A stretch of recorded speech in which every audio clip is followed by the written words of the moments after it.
it is honestly a treat whenever I get to talk with a developer in this sort of setting. It's certainly something which I hope that all of you will enjoy. Welcome to a little bit of a SIDE VIVE, by the way. It's a shorter content form for the High Five podcast, and I'm delighted today to be joined by influencer extravaganza. I really hope that I get to caress the name here with Shaun St, otherwise known as Rated. Wow. Yeah, is that good? That was good. Yeah, that was perfect. Yeah, that was the years of French that at school suit you very well. Oh, yeah, we know each other too well, of course. I mean, 2 years at this point. But a very simple question to get you started. How are you feeling, man? How you doing? I'm good. Yeah, I'm really good. I spent the start of the year off on paternity leave, which was amazing, and then getting back to work and working towards 1.0 with the team has been really, really fun and exciting. So yeah, stoked to be here. I always love these things. Love to do more. I think when time permits, we can definitely do more of these and add a bunch more people from the team. But yeah, I'm doing great and I'm happy to be here. Thanks I'm for having delighted. me. I mean, thank you for I mean, honestly, you're one of those people where I have no idea what you're doing, but you are always doing something. And so trying to nail down one of even just an hour of your time is very difficult, but always so well worth it. But of course, there might be some people out there who don't necessarily know who you are, what the Rated experience is like. And so from model to community to influencer marketing and management, give me a little bit of a TLDR on the Rated life story, please.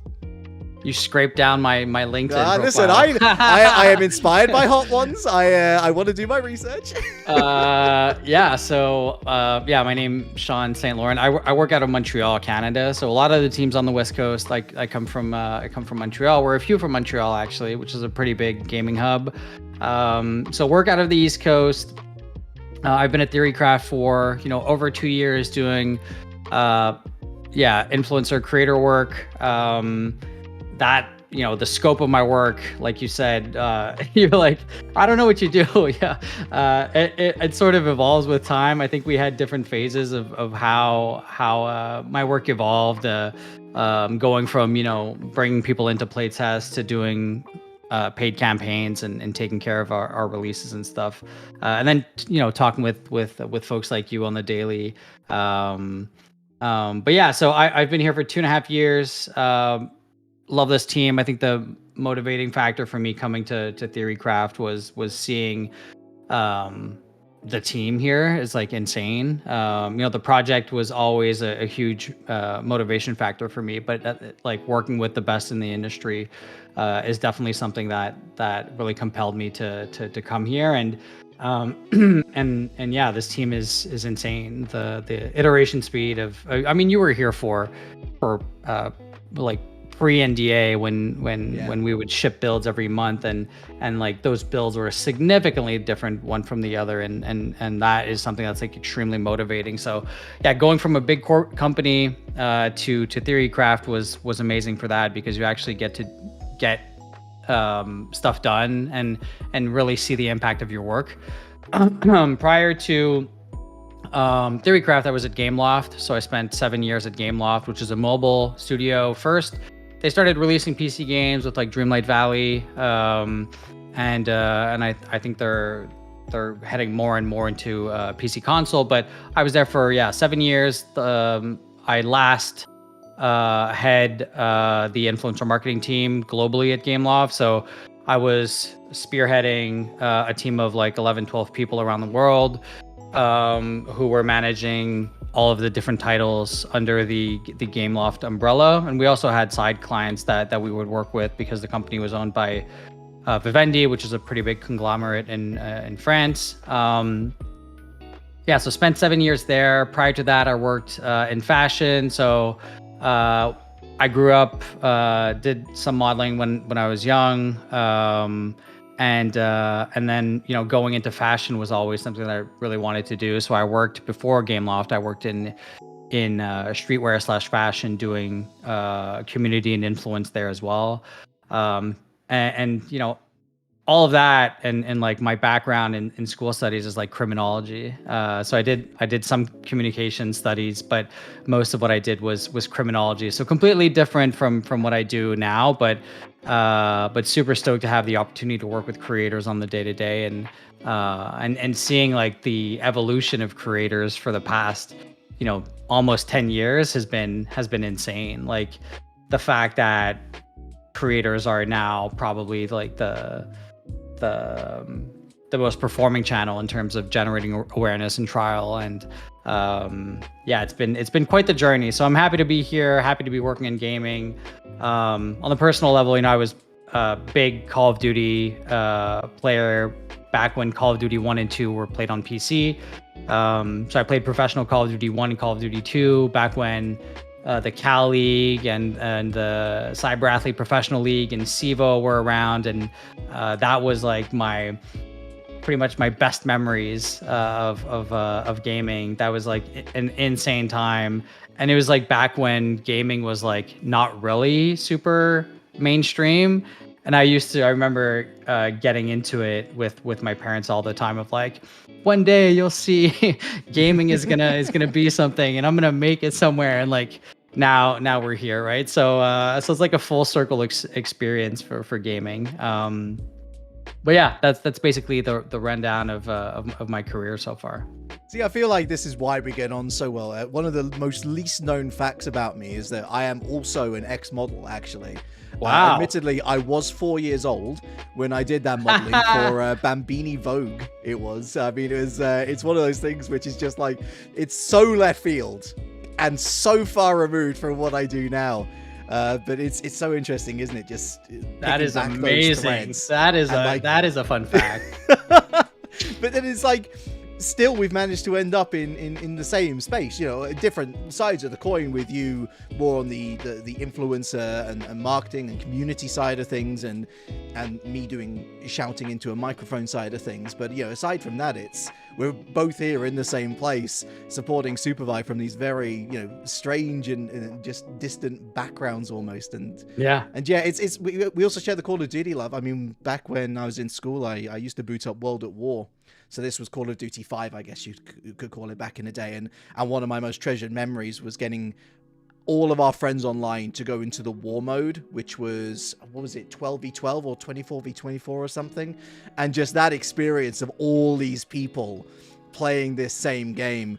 And then, I mean, 40, 60 player lobbies are kind of like the norm in any battle royale nowadays. And so it's been so fascinating to watch how gaming has developed. But speaking of development, I mean, you've been developing the influencer side of things for a while, as you say. You've been learning on the fly, talking with the likes of Kadrol, of Tyler One, some of the biggest League of Legends creators possible, alongside the smaller creators such as myself and some of sort of like the breakout creators in the SUPERVIVE space. But you've also, through all of that, in the past 6 to 10 months, become a father for the second time, and you've had to deal with parenthood and basically putting this stuff off to the side and inviting the wonderful Fox Winters, of course, into your seat, so to speak. So I imagine that must have been both one of the most rewarding parts of your life in being able to take that paternity leave,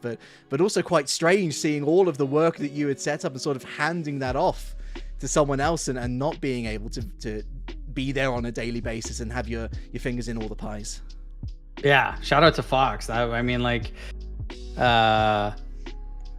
Fox helped us out in a time where things were pretty difficult, and in a time where there was a lot of uncertainty for me, right? I didn't really know when I was going to head out on paternity. So yeah, it was fun to have someone, it brought me back to Gameloft when I used to manage a lot of people. And the thing that is interesting with working at Theorycraft is like there's just so much ownership, and that was always the goal for bringing Fox on to help out and stuff, is do you and do as much as you can, and we were always looking. I think this team in general, not just for Fox, but I think for everyone who Joe brought on, was like, can these folks move the needle? Are they self-driven? Are they able to have an impact without someone asking them to do something, right? So that was always like something that in a world where the game got bigger and we wanted to bring people on, and Fox was here for specific reasons, but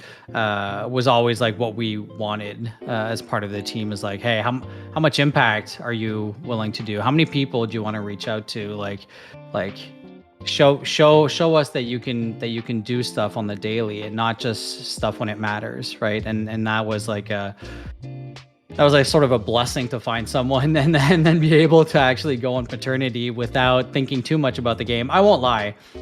Went on paternity at a moment where, you know, the game was not doing super well. So I did have my moments of vulnerability where I was checking on things and making sure that that things were okay. But at some point, you know, I think the most important part is really enjoying those first few weeks as a parent, and the game is going to be there after, and we knew there was still a lot of work to be done when I got back. So, you know, the team told me basically, hey, you know, head down, go do dad life, and then, you know, there's going to be a ton to do when you're back. So so don't think about it too much. And it did take me, I will say, I think this is going to be so bad that I say this, but I think on the morning of when my daughter, so her name is June, my second daughter,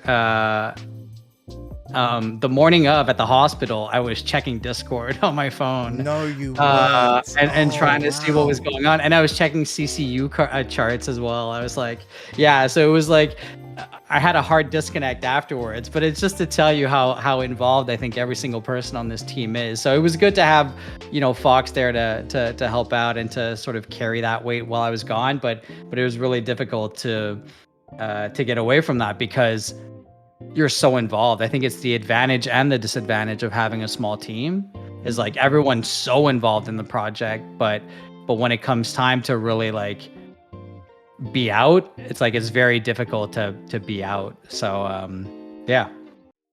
I feel like we should like isolate that clip anytime somebody says, "Oh, they don't care about the game anymore."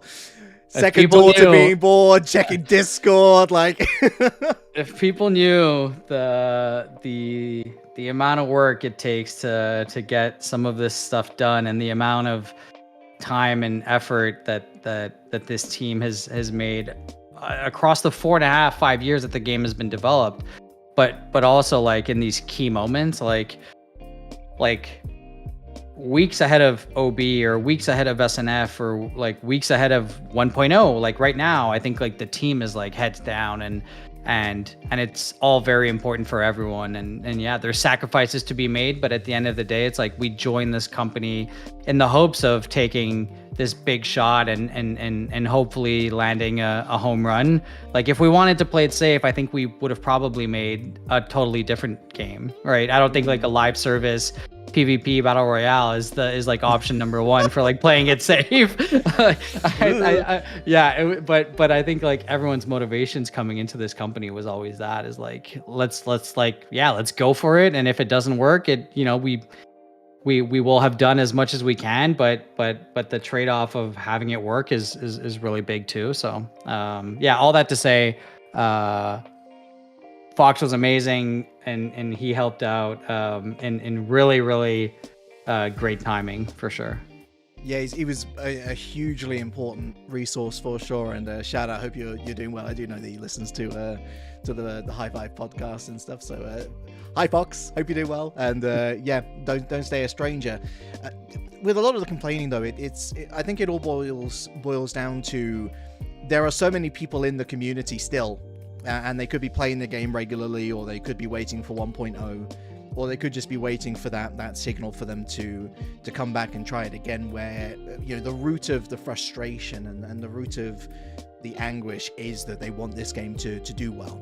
And I think, you know, it certainly was both a wonderful shock initially for SUPERVIVE to see that huge pop-up moment. What was it, like 45k concurrent and beating League of Legends at one point on Twitch, and then of course the fall off, and I think what some people don't want to see is that it was effectively a reset button pressed. You know, we went back from what would have been seen as like a glorified demo beta into play testing and doing a lot of shifting. And even till this point, as you've said, you know, in the run up to 1.0, you know, features and things that people haven't seen, which are going to be implemented in the next few weeks.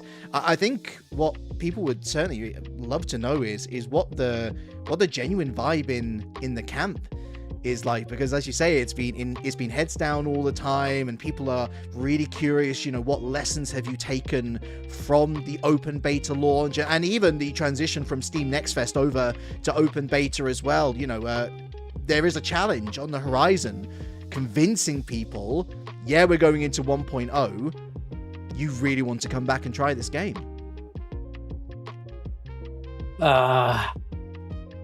Yeah, I think there's a lot to that question. I'll start off with how's camp. I think everyone's like really excited for 1.0. It's like we're coming down to this moment.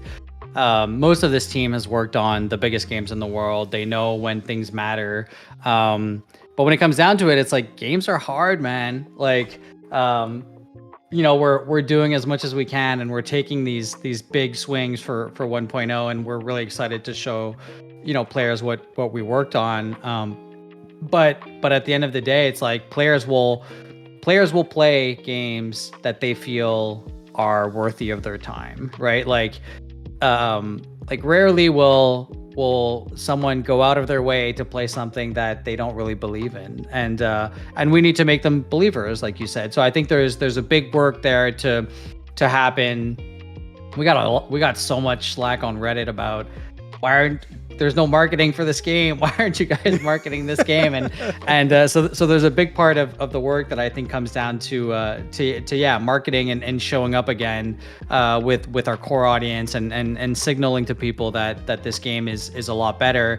But I think there's a lot of work to do on the product side, right? It's like people will play a game that's good. And you see it more and more with games like Schedule 1 coming out or I can't think of anything else right now, but I think about Schedule 1 and I'm like, or like Expedition 33, right? It's like very small studio and Schedule 1, like one dude making this indie game. It's like people only care about the experience they have inside of the game, and ultimately, I think that's what players are going to care about at that moment as well. Do we need to show up? Yeah, definitely. I think we need to show up pretty big, but ultimately, I think you know, word of mouth and people having a better experience second time around will definitely be the reason why this game either succeeds or you know, succeeds moderately or fails, you know.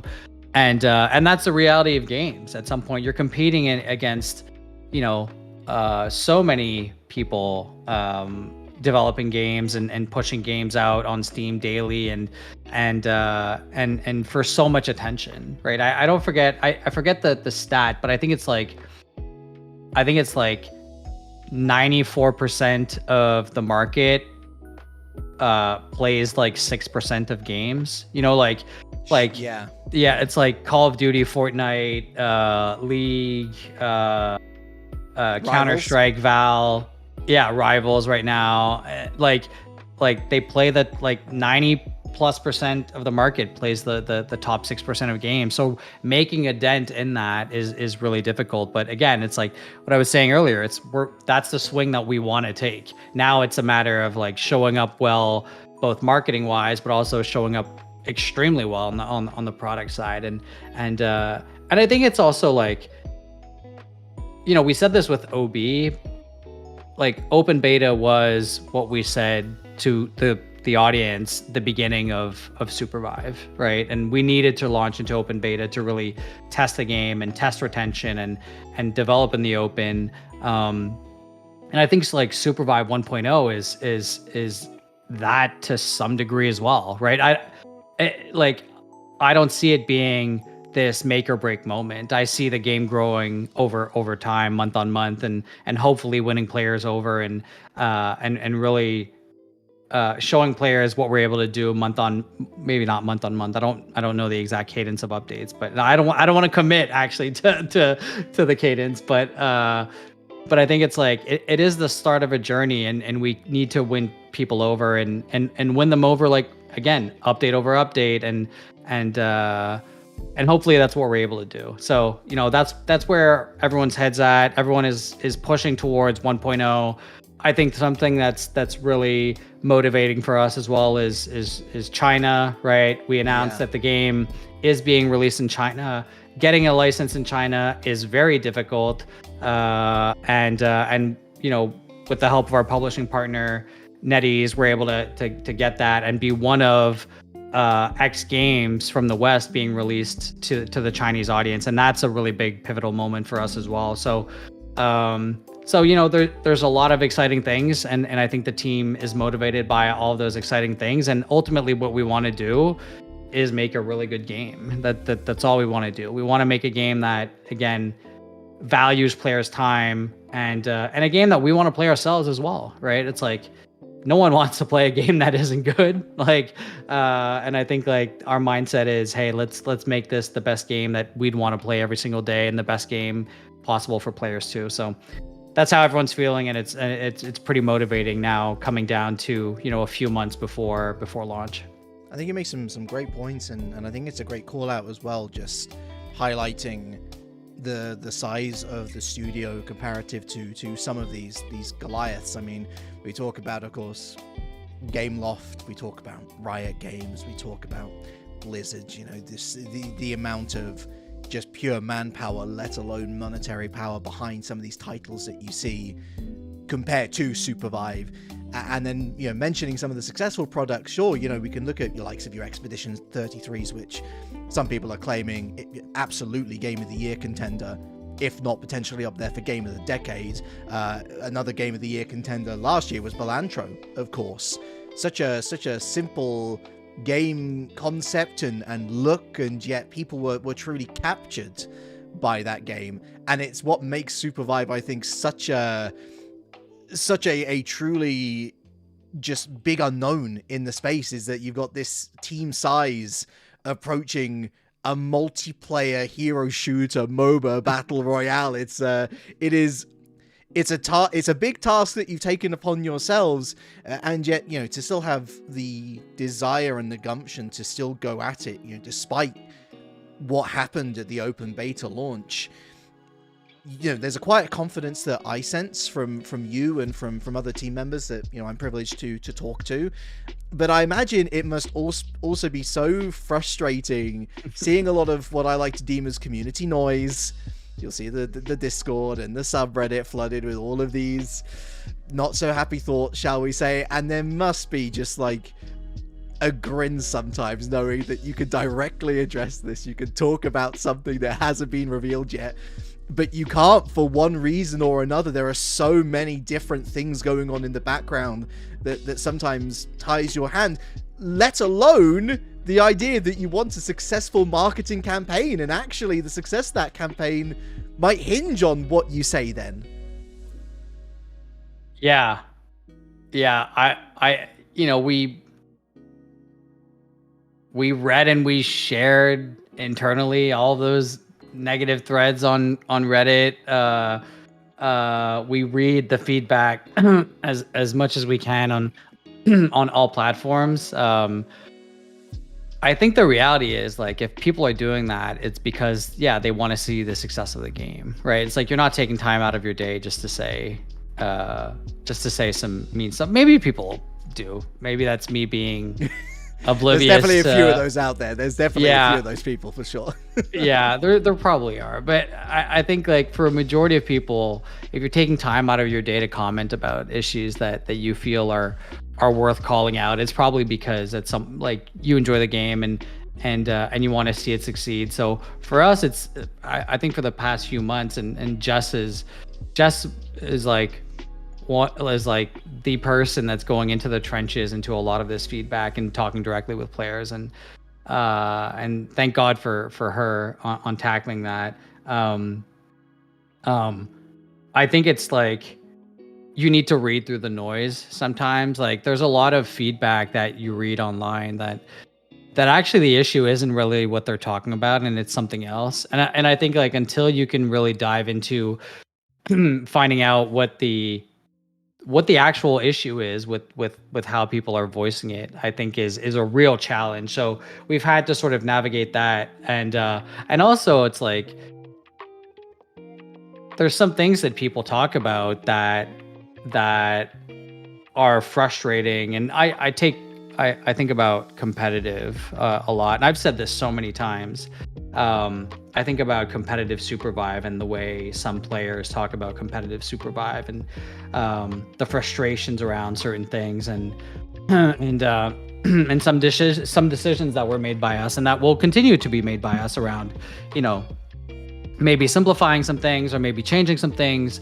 I think at the end of the day, it's like we recognize some of the feedback, and in a world where the game had 250, 300, 500,000 CCU, there's probably feedback that we would address on the competitive side, but ultimately we're trying to make a successful game, and there is no competitive SUPERVIVE if the game is not successful. So a lot of the time, I think that the feedback that gets sent through by players that are extremely good and extremely engaged with the product is super valid, but it's stuff that we need to put on the back burner because there's bigger overarching issues with the game that needs to be addressed before that, right? Like why isn't this character buffed? Why is this character not nerfed? Well, because we need to make our onboarding as good as possible so that people don't churn after one game, right? Like, I think there's that needs to be taken into consideration. So yeah, thank God for this team for being so experienced and really reading through the noise of some of that feedback. But again, it's like we've never been. I think at some point it hits some people on the team. We're all human, and some of that feedback can be harsh sometimes. But at the end of the day, if players are taking their time to write up some feedback, it's important for the team to read that feedback and take it in, and maybe agree or disagree, but at least take the time to think about what's being said. And this team has done that for the past few months. So again, are we going to make the perfect game for every single person that has been here or that is going to come in? Probably not, right? That's extremely difficult to do, but we are taking everything into consideration and really trying to make the best game possible for players. And then, we expect people to continue writing up different threads on different platforms, but that's something that happens with the live service game, and we'll need to adapt. And like I said, it's only the beginning of the journey for 1.0. So yeah, I guess long answer for a short question. I think that people will really appreciate just, again, simple confirmation of everything is being read. I think size of team is definitely something that not a lot of people consider. I think even if you were to say, oh, it's only a team of 3 and we don't have anyone in community management necessarily to actually go through all of these threads, there'll still be people complaining about, oh, well, you should be, because sometimes all of your efforts are still not enough. And yeah. I always, it's actually advice that I give to people who ask for help when they're starting out with commentary. And to be fair, sometimes I don't follow my own advice, but generally speaking, if nobody is talking about your commentary in chat, that's a good thing. Because that means that they're listening to what you're saying and they're either agreeing with everything that you're saying or they're just enjoying the commentary. It is the highest honor when chat is saying, yo, that person, they're so hype. I really like what they're doing. But it's so easy to say, oh, I don't like the cadence of their voice. Oh, I don't like how, they're talking about this. Oh, do they know anything about the game by saying this? It's why I always say it's sometimes good to listen only exclusively to the people around you, the opinions that do matter. And in this case, you are taking on board a lot of this advice and all of this feedback, but it's about filtering that down and using that experience. And I guess that kind of leans into a question, which I think it's okay if you need to be vague about it, because I imagine that there are some internal numbers that we won't be privy to necessarily. But what does a successful SUPERVIVE product look like to you? Just open question. That's a good question. You mean in terms of CCU? I mean, in terms of anything, it could be CCU, it could be how people are reacting to the product. Say compared to open beta, where I just felt like a lot of people picked it up for a day and then dropped it. I mean, ultimately, I guess you are looking for those returning players more often than not. But would you like a small but loyal user base? Are you looking to, hit those massive CCUs even if they don't return as often? Yeah. I mean, ideally, I mean, you want best of both, I guess. Yeah. I think that, I think a successful SUPERVIVE is one that can make a dent on the Chinese market, and one that is able to grow over time with the Western audience. Like, I think any person would say, like, yeah, we want 1 million CCU, like Counter-Strike, right? But ultimately, like, Counter-Strike was built off of like the past 20 years. So I think what hey, can we get 500,000 CCU and grow? That would be amazing. But I also think, like, hey, can we get 60, 70, 80k CCU and continue growing month on month and showing people that this game is worth it? I think that is also a successful SUPERVIVE, like, because this team is so strong that I think that we'd really be able to capitalize on that momentum. So I think that's probably the real answer of, like, hey, like, there needs to be a minimum players for this game to be viable. It's a BR. We chose the fact that we needed a lot of players for queues to be healthy. So I think, like, in a world where we're able to generate, between 50 and 100k CCU, I think that is we're in an extremely good place, and we're able to capitalize on that. So yeah, I would say that. I think the answer of saying like 1 million CCU is kind of crazy, because anyone would want that and say that. But I would prefer, almost right now, if we're able to hit like a 50k CCU and have a really, really loyal audience that is able to then spread the word to their friends and make this game a really, really global success.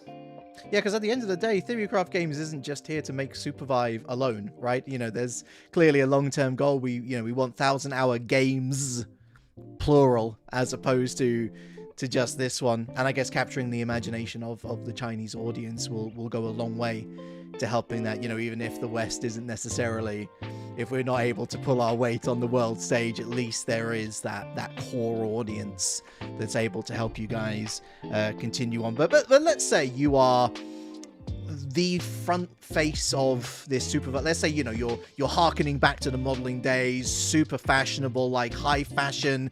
You're on all of these billboards, like moving billboards, and you've got a message to send to Western players in Europe, North America, South America, and you're trying to convince people who have played SUPERVIVE, either through the Project Loki NDA tests, Steam Next Fest, they weren't necessarily convinced by that. They maybe joined an open beta, and they maybe fell off either initially, or as more and more stuff was tested, like Resurgence, for example, the move to trios. What would Rated's message be to those people to try and encourage them to try the game once again for SUPERVIVE 1.0? Good question. I think come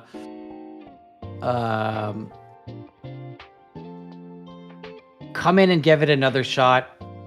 Be open-minded for veteran players. I think a lot is changing, but we're giving a lot back to players. I think that was like one of the downfalls of the game at OB, is that there wasn't even a battle pass. Like, there was no incentive to play. I think we're gonna be hyper generous this time around, with a lot of incentives and give back to players and make them want to dive in. So I think the message would be trust us, trust the journey, and we're gonna take you on one hell of a journey. That would probably be my message. It goes back to, like, growing from 50K CCU month on month and making it bigger over time, and trust the journey, trust this team, and we'll pull something off for you guys. That would be my billboard. Sign me up. You've got me. And my goodness, what a lovely interview that was as well. Thank you so much for your time, my friend. Thank you so much for your candid answers, as always. Where can people find you on socials, and feel free to shout out anyone you want to.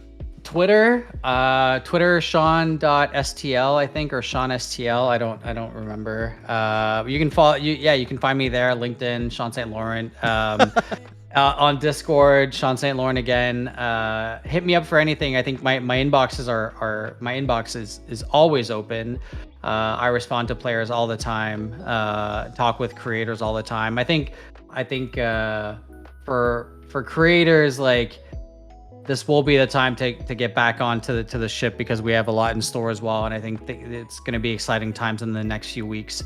And yeah, I'm excited for players to hop into this journey. Thank you so much for having me. It's always a pleasure talking. We've talked off camera a bunch of times, but I'm really excited to be part of this channel, and hopefully you guys see a lot of success with the growing player base as well. So that's like the number one wish I have for any creator that's going into the game, is I just want to see the first SUPERVIVE channel hit a million subs, right? I think that would be an extremely great goal, and would be very, very gratifying. So that's on my wall somewhere of trying to manifest that and see a creator perform very well in SUPERVIVE and make it. So hopefully this is part of your journey, and I'm excited that you brought me in. So thank you so much.